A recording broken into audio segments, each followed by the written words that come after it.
Maqaan kee hoo? Caaltuu Nagaasaa Waajjireen jedhama. Ijoollee eessaati? Ijoollee Arsiiti. Arsii eessa? Arsii ba'aa. Dhaloota kee? Iddoon dhaloota kiyyaa Guushaa Xeemalaa. Guushaa Xeemalaa? Ganda Guushaa Xeemalaa aanaa Digaluuxii Ijootta dhaladhe. Achuma jiraattaa? Achuma jiraadha. Maatii kiyya wajjin nama garuu maatii sadiin qaba. Abbaa warraa kiyya wajjin Shaaldoo keessa jiraadha. Haadha maatii sadiiti. Ijoollee shamaraa lamaa fi dhiira tokko qaba. Ijoollee guddifadha daa'imman tiyyan jijjiira jedhee biyyaa ba'ee tanan haramni akkasii naqa taqqaxxee maamaa tiyya jedhee luka jalatti kufee maamaa ta'eeti jettee na dhidhiittee narra deemtee lukaan narra deemtee gurrarra na deemtee mataarra na deemtee gurri tokko sirumaa nan dhaga'uyyuu mataan illee nan dhaga'e mataan illee of nan beeku akkanumaa nan deema waan ta'eef mataan illee sirrii nan jiru.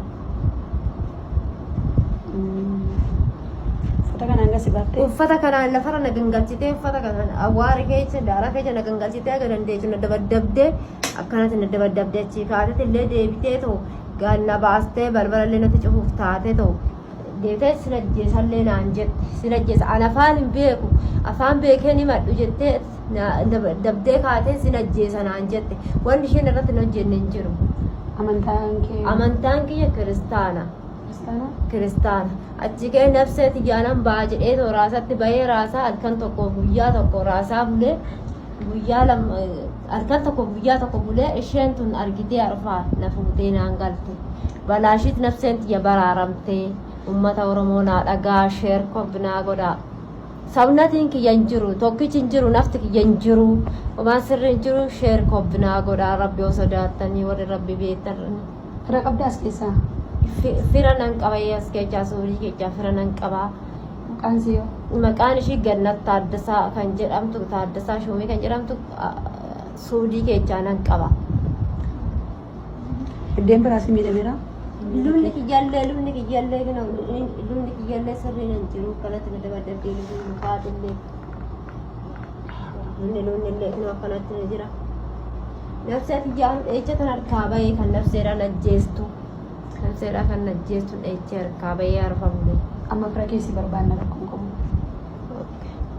Assalamu alaikum warahmatullahi wabarakatuh. Guys, uummanni Oromoo dafanii sheer gootanii amantaa musliimaa kiristaanaa osoo hin jenne bira dhaabbadhaa. Akka nama tokkoof jijjiirattee biyyaa baatee argitanii wanti baay'ee isinitti hin jiru. Innaa nu waan biraan qaqqaaraa osoo hin taane maatii isii bichaatti nu suqa. Maatii isii bichaa argitu. Maal jennee akkasitti himnu nutti ulfaate wallahi jechuun qaalaati hidhamne kanaafuu sheer bichaa waa maatii isii biraan nu ga'a waan biraan qarqaaraa isiniin jechuun miti yaa uummata Oromoo garaa olitti wallahi saalfattee mucattiin osoo uffanni isii muluun wallahi ilaaluu saalfannee akkam akka godhattu sa'aatii erga nu bira geettetti irraa wallahi bataam itti ulfaate amaanaa isinitti haa ta'u.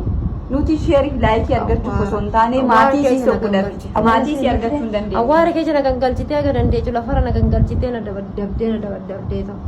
Paaspoortiis waan harkaa fudhatte?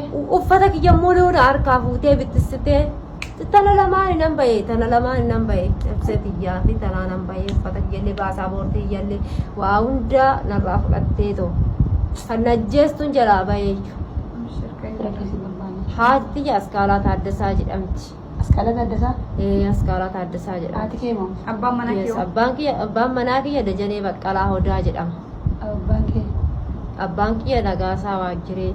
Innaa guys namni warra isii beektan tiktokii keessa nu dubbisa amaanaa isinitti haa ta'u innaa wallahi akkuma nama tokkooti Oromummaa fudhannee gallee malee maatii isii irraan beeknu lakkoofsan beektu ammuta kan beektu kanaayyuu erga turtee of beekuu jammarte kinoo isiin bira jirti erga turtee guyyaa fudhannee sa'aatii kana kinoo of beekuun isiitu jechuudha kanaafuu amaanaa isinitti haa ta'u amaanaa innaa akkasii sheer kooppilingi bichaa gootanii maatii isii ittiin nu soixallan maatii isii qofa ittiin nu soixallan.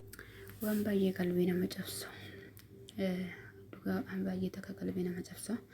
Assalaamu alaykum warahmatullahi wabarakatuh. Kabajamtootaa fi hordoftoota obsaneettuu jirtu baga jiraattanii bakkuma jirtanitti nageenya raamuna rabbii isin bira haa jiraatu. Shamaar qabuun Oromoon amantii biraas hordoftaa hundumti keessanuu baga jiraattanii bakka jirtanitti nageenya isin faana haa jiraatu. Dhugaa viidiyoo kana laalee baay'ee takka qalbiin teenya cabde. Nama seeraa fudhatame tokko seerarraan dhufanii gaafa biiroorraan dhufanii seeraan biiroorraa fudhattee akka barbaaddetti madameen tumtee jeyotan akkuma asirratti agartanii tumtee lafatti riddee akkasiin agartan kana viidiyoo irratti jismii isii hunda lubboota akkattiidhaan keessaa baatee jechuudha. Ni beeksisti isii mana isii keessatti nyaanni qoonni mana isii keessatti akkanatti umurii irraa fuudhee bifa namaatii baate kana isiinis irra deemte jettee malunni gurra tokkoon hin dhagahu haga mataa dirasii na tumtee oduu ankaladhu na tumtee narra deemtee baafteeti balbala natti cuftee jette guyyaa tokkoo fi halkan tokko raasaan bule. Dhugaan isin jedhan nama seeraan oduu seerri hordofu jiraate osoo imbaasii fi biiroon ijoollee akka hordofuuti akkanatti jirra akka barbaaddetti ittiin taphattu jechuudha. Raasaadhaaf fudhannee biiroodhaa dhattee fudhattee seeraa fudhattee yoo harka seeraa irraa fudhatanii kaanii akkana nama godhanii hedduu takka namatti ulfaatte dhugaan isin jedha. Akkuma agartanii uniformii takkattiidhaan isiin uniformii isii irratti akkuma viidiyoo irratti agartan ka isiin lafatti rirriddee fi dhiigatu irra jira jechuudha. Ka jismii isii isiin akkas goote sani. Isiin haadha ijoollee sadiiti jetti.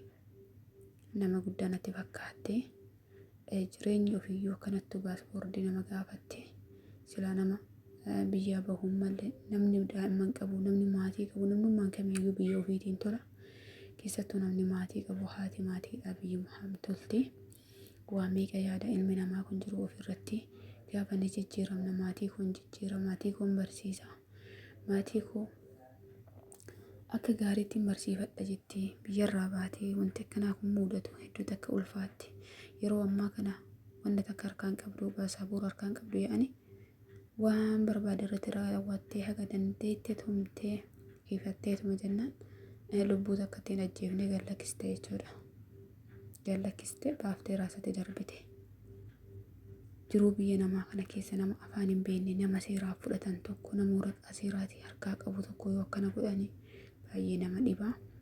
Ammaan tana isiin wanna hunda uffata kiyya hunda harkaa fuutee bittinneessite jettee baasaboora harkaan qabdu nambara maatiidhaa mataan hin qabdu nama reeftana biyyaa dhufee haadha maatiitii miti nuti waan kalee nu himanii yookaan waan reeftana nu himanuu yaadataan jiruun biyya namaa akka naannoo baasaboordii nama gaafatte akka naannoo cinqaata akka dhugaan isin jira keessattuu yeroo afaan hin beekne kana yeroo jalqaba biyyarraa bahanii hundi kennaa waan taane ni beekna hunduu jaljal jenneetuma rakkanneetuma garuu rakkoon akka ammaa kun hin jiru yeroo san jechuudha dhugaan ajaa'iba amma miidiyaa kanatu hin jirre fakkana asiyyaane ta'ee ummatumatu amma sira ummata sanii miti ka biraa dhalate giraana gabbee dhugaan isin hin jiraan yeroo sanitti baay'ee silkiin kun hin jiru ka qabnullee silkii yoo ittiin bilbille malee fayyadamne iyyuu miidiyaa kanaa hin beeknu har'aan tanaa gisee wanti hundi toletti baay'ee takka namatti ulfaata dhugaa waan jiru wallaale jechumatu na harkaa bade viidiyoo kana argee dhimmaan qabachuun dadhabe baay'ee qalbiin kiyya na cabde akkasuma isiin tun ammoo wanta harkaan qabdu baasaboorri harkaan jiru nambara maatiidhaa mataadhaan hin qabdu garuu nama hin qaba suudii keessaa nama fira wayii jetti yoo miidiyaa kanarratti argan malee namni dilleekaa akkasii namtula ijoollee dubartii natti fakkaate wanna godhaniif hin jiru inshaallah yoo kallattiidhaan argattee kallattii sitee maatii argatte amma garuu inshaallah ijoollee teenna wal argattee homaa hin taatu garuu dhugaa maaltu akka deemaa jiruu fi maal keessa akka jiru giraana gabbee nama tokko harka seeraatii fudhatanii seerarraa fudhattee yoo gocha kana irratti raawwattu mi'a ajjeesuudhaan maaltu hafe gurri takko nan dhaga'u jetti. Jismii isii akkasiin agartan kana jiraa jechuudha. Jismiin isii akkasiin agartan uniformii isii dhiigaaf hin jiru jechuudha. Haga barbaadde akka barbaadde irra deemte kottemmaa isii dhukkuba jennaani ofirra baastee gad darbite. Maaliif sirri gaafatee sirri hordofu takka hin jiru. Mucayyoo tana dhasuu akkanatti tumtee madamii fuutee biiroo fidde isii matana wajjin deebisanii jechuudha. Haga isiin lubbuu isii keessaa baastutti isii makana wajjin garagalii sarraatan isaanii lolaa. Sarraatanyaa miidhamtirraa jararra lolaa jechuudha. Dalagaa biyyaa baatanii dalagaa jedhaa osoo ijoolleen iyyattu osoo boottu osoo na dhaqqabaa jettu ijoollee meeqa ijoolleen lubbuu isaanii darbaa jiru.